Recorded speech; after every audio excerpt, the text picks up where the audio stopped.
Hey guys, it's Robert, and you're about to watch a video I made in the Florida Keys catching lobster, so stay tuned.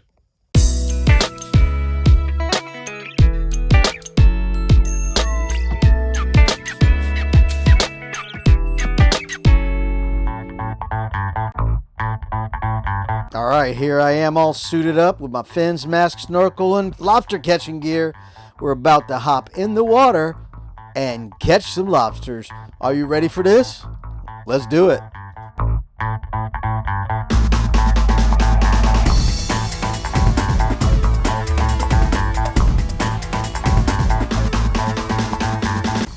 Yeah, just look at that visibility. It's great. We're about in 14, 15 feet of water, and you can see the bottom no problem. This is really good conditions. And this video is going to be limited editing, so you can get a feel of how difficult it is to catch lobster. It's not always easy, as you see on videos, as they just go down there, catch a lobster, and come back up. You're going to see lobsters getting away and getting out of the lobster loop that we use to catch them. And it's always good to have someone else there to help you, because when you miss, someone else can keep their eye on the lobster and swoop in and catch it. Also, when you miss, you got to get air. If you're snorkeling, we're not scuba diving, so we got to go up for air. And when you go up for air, you'll see how easy the lobster is camouflaged by the bottom of the ocean. And depending on how deep you are and the visibility, you could lose sight of that lobster very easily. So it's good to have someone there with you, helping you catch lobsters. So again, limited editing, and you'll see all kinds of stuff happening here. And also, don't forget to pay attention to some of the beautiful tropical fish you'll see at the bottom of the ocean. And here I am, going for the first lobster. And this one worked out pretty good, it looks like, but watch what happens. They wiggle a lot, and if you don't hold on tight, they can get out. Bang! Look at that. Just as quick as I caught him, he was off and swimming again. Where did he go? Look how easy they camouflage to the bottom of the ocean. They blend right in. And once you get them riled up, they're even harder to catch sometimes. So they're real sensitive to touch. And they can also see you coming. They feel the vibrations in the water, and they can visually see you coming after them, and they take off. And if you don't plan it right, they'll just keep on swimming. You'll never catch them. But usually they'll swim a little ways and stop, and you can catch back up to them. Here, this one found some more shelter. He's back up under a rock, and I'm out of air, so I got to go back to the top, get some more oxygen. And it's hard to get oxygen when you're spending oxygen. You're burning it up swimming, so it's hard to get it back into your bloodstream. So you got to kind of hyperventilate to try to get some oxygen back in your bloodstream, and it takes time. Now here I'm in bad position. I'm on the wrong side of the lobster. It's always easier to catch them from the front. You're facing the front of the lobster, and then the loop will loop right around their tail, and if you're to the side or in the back, it's hard to catch them. Here my nephew, he caught him. They're all going in the same. Oh, look. And he got away from him even, and he swam right toward me inadvertently, and I hand grabbed him, which is very rare to do. It's not easy to do that. It just happened. He swam straight towards me to my stomach. I was able to grab him. So that's very unusual for that to happen. And as you saw, they have breakaway antennas and legs. So if they feel like they can get away by losing an antenna or legs, they'll drop them real fast. So that's what happened here. He broke off an antenna. So now I had to measure him, and you measure him by the hard shell there where the tail starts and the head starts. That's got to be bigger than 3 inches to keep him. So he is, and here's our little lobster bag. Put lots of lobster in there. So now we go back looking for some more lobster. I remember seeing another lobster antenna under that rock where this one came out of. And there's some other factors that come into play when you're looking for lobsters, and one of them is current. A strong current can make it very difficult to stay in one location and keep catching lobsters if you get a spot where there's several. It's very hard to stay in one location, kicking sometimes when the current's strong. All right, well, you see where my nephew ran out of air. He fished the lobster out and ran out of air, and here I am swooping in to try to catch him. And doing this usually doesn't work because he usually feels the loop and takes off, but this time, for some reason, he didn't take off. He let me put the loop around his tail and I was able to catch him. All right, now I got to bring him in close, grab him, and let the loop loose. Not easy to do. And then we got to get his tail wrapped underneath him so he can't swim away, and grab my lobster gauge and measure him. You can see where the gauge goes in between his eyeballs and where his horns are. There's 2 horns in the front.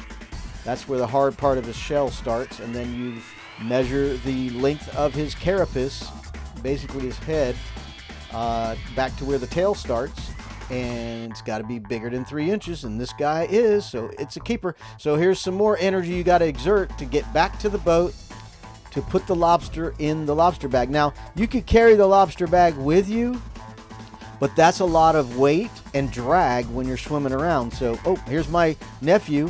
He caught a lobster while I was putting mine in the bag, and he brought it over to me so I could grab it and measure it for him. And if it's big enough, he goes in the bag also. Here you can see me measuring it, and yep, he's big enough. And so he gets to go in the bag too. Nice. It's working out good.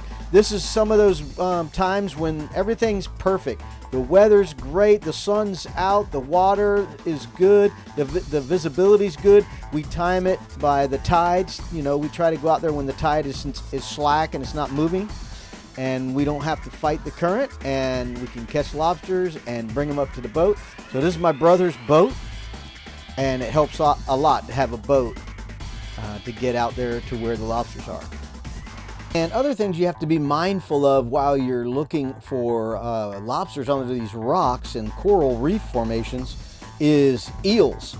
There are eels that live in these rocks and holes, so you don't want to just go sticking your hand down there, sticking your face down there. You really got to come away from the area you want to look and be careful, because I have ran into several eels sticking my head down in there, and the eels come out. And so I've never been attacked by one, but I certainly don't want to be. You can look here, you can see some of the blue tropical fish down there around that coral formation. Really pretty. No lobster in this hole, so we got to keep looking. You can see here's some more coral right there. Beautiful. And you don't want to touch them and mess up the coral. You want them to live. And look at that orange fire coral. Usually when you see colors like red and orange, you don't want to touch it, because it can put a rash on you and hurt very intensely. That's why I wear gloves and long sleeves. Usually I have long pants, but in this situation, I'm not going to be staying on the bottom. If I was scuba diving, I would definitely have long pants on, because scuba diving, I'd be rubbing my knees against the rocks and stuff like that. But in this situation, I'm floating, so I'm not going to touch the bottom much at all. So we can't see any lobsters here. I see the blue fish over there, though. Look at them. They're pretty.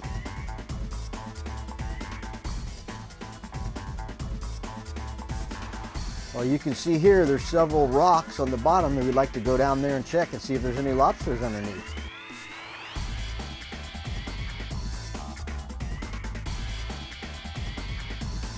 Nope, no lobsters here. Got to keep on swimming.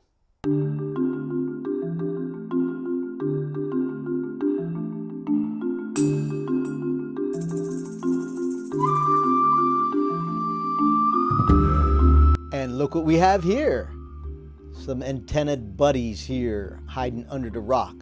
So I'm trying to tickle them out. That's what they call it, tickling them out. Look, there's more than 2. There's 3. Nice. Oh yeah, that was nice. Got him. Let's see if I can get a hold of him with my hand before he slips out. Meanwhile, I think I was yelling at my nephew, come over here. There's some more lobsters here. So now I think, oh, I know what it was. The anchor slipped. So I had to flip the anchor to get it stuck in the bottom so the boat wouldn't float away. By that time, the current was starting to pick up a little bit. So the boat was drifting. So I went and made sure the anchor was in the bottom. And now I'm just carrying this guy over and sticking him, try to stick him in the boat. And my brother is getting the lobster out of the loop. and handing me the loop back so I can go catch more. Back down to catch some more lobsters. And yeah, you just can't get much better conditions than this. The water's clear, the current is not very strong. And again, we watch the tide, so we get out in the water when the tide is slack. Usually you got about 45 minutes or so of slack tide before the current starts to slowly pick up. And here I am back in the same rock, going in for number 2 lobster. And they don't want to get caught. You can see what he did. He backed up in there farther so I couldn't get the loop around his tail. So the loop gets bent up when you're catching them because they are strong. They wiggle and bend the wire so it can bend it in the wrong direction. So I rebend it so I can get it around his tail. So here I'm getting some air in my lungs. Like I said, you expend a lot of energy kicking around, so you can imagine if you were running how you start to breathe heavy, so you lose that oxygen really fast. So got to get back and get some more. So here I am tickling him out again so I can get his tail in view, then slip it over his tail, and got him. Now remember, there's other ways to catch lobster. Some people use tickle sticks with a net. Definitely works good also. I just happen to prefer this lobster loop method for me in the type of diving that I do. And now there are definitely situations where the net is better, especially when the lobster's in a weird facing position and the bottom is nice and sandy. It's easy to catch him there. All right, I measured him. He fits. He's good. And there was one more back there that I'm going to go catch. I think he was too little, though. Going to go back to the same spot. And remember, kicking, swimming burns energy, and you lose that oxygen that you so desperately need for your muscles to keep going, and also the urge to surface. You know, if you're spending a lot of energy, you go down there and you need to surface quicker. If you're calmer and don't kick a lot, you can stay down longer. So here I am getting ready to go down to catch this last lobster.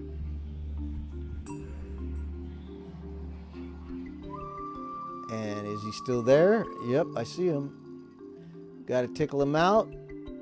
There he is. Get him all the way out there pretty well. And I ran out of air. See all that swimming? I ran out of air. Got enough air to get him down. Get him out of the rock. And now I'm keeping my eye on him. That's what I do when I go to the surface. I keep my eye on the lobster so I don't lose where he's at, because they can disappear. Before you know it, you think you see him and he's gone. Oh, he went right back under the rock. Got to get him out again. And let's see. That's what I try to do, is get the loop where he's walking, so he walks into the loop, and I try not to move the loop, so because it'll scare him off. And I think this guy was just a hair too small. Another thing you got to look for is a female with eggs underneath. When you see them, they carry their eggs on their underside. And yep, he was too small, so he was just barely too small.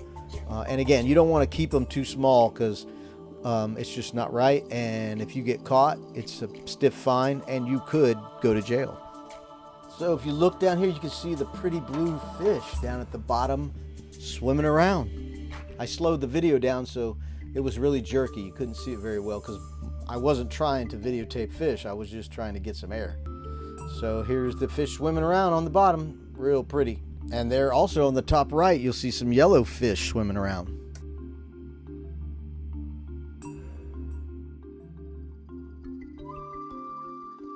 All right, this is the last clip we're going to show, and then we'll go into a little bit of lobster cleaning. So there's some more of the blue fish. Real pretty. And I'm swimming down. Look, here's some coral, and you can actually see some lobster antennas sticking out there. That's what I'm pointing at.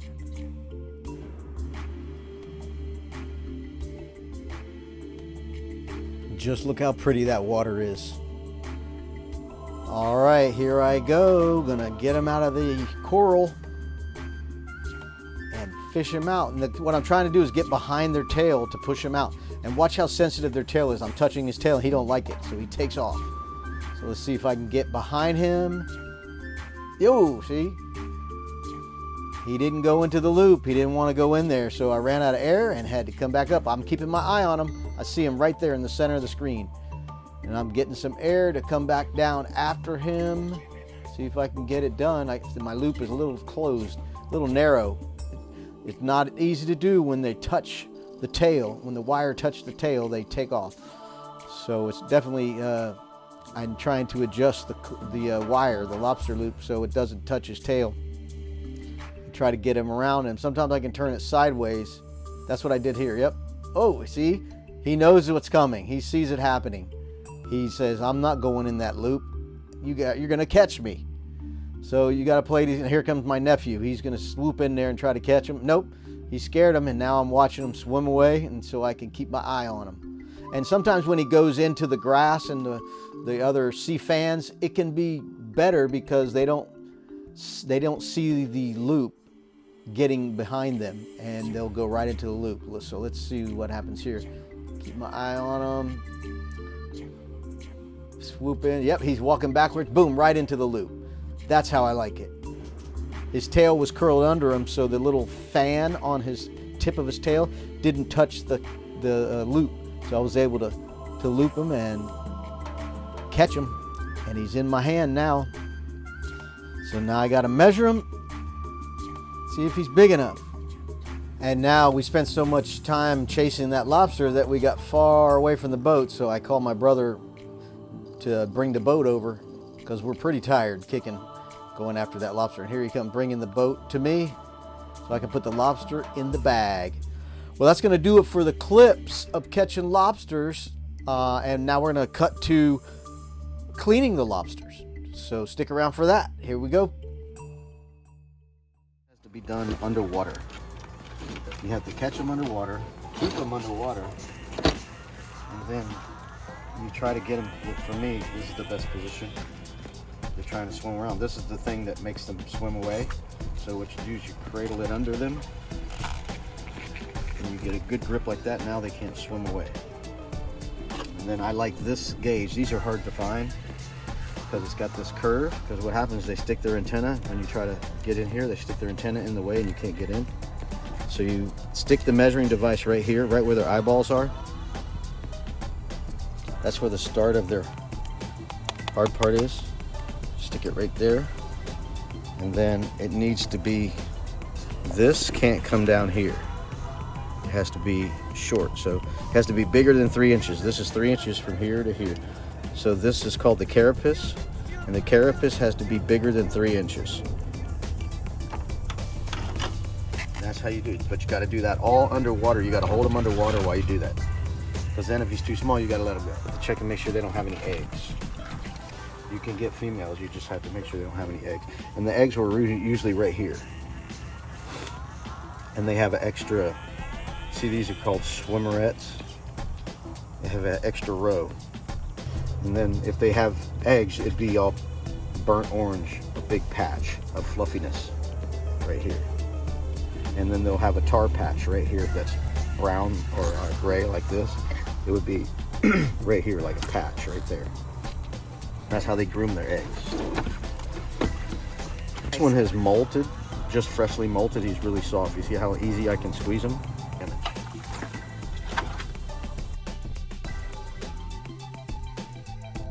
These are, you can't squeeze them.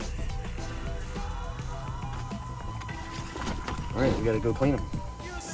This is one way to do it. We take the antenna, we use the antenna later, so we break it off, kind of right there, and you save that. Small lobsters like this, there's not a lot of meat in the legs. So some people eat legs, and up here there's some meat, but on these little ones there's not a lot. So all we do is just wring it. It's really soft.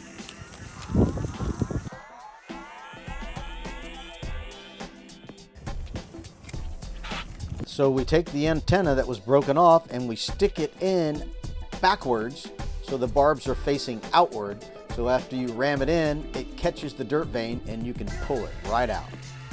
Nice. All right, here I'm going to do another one.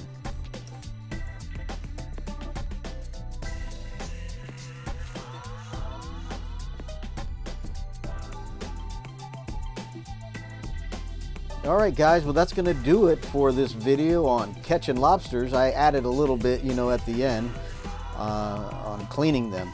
That was a little bonus. So it made the video a little long. So, but if you like the video, please hit the thumbs up. And if you want to see more content like this, please hit the subscribe button and hit that notification bell so you'll be notified when I upload my next video. Thanks for watching RV Weekends. We hope you come back to watch another video. We'll see you later.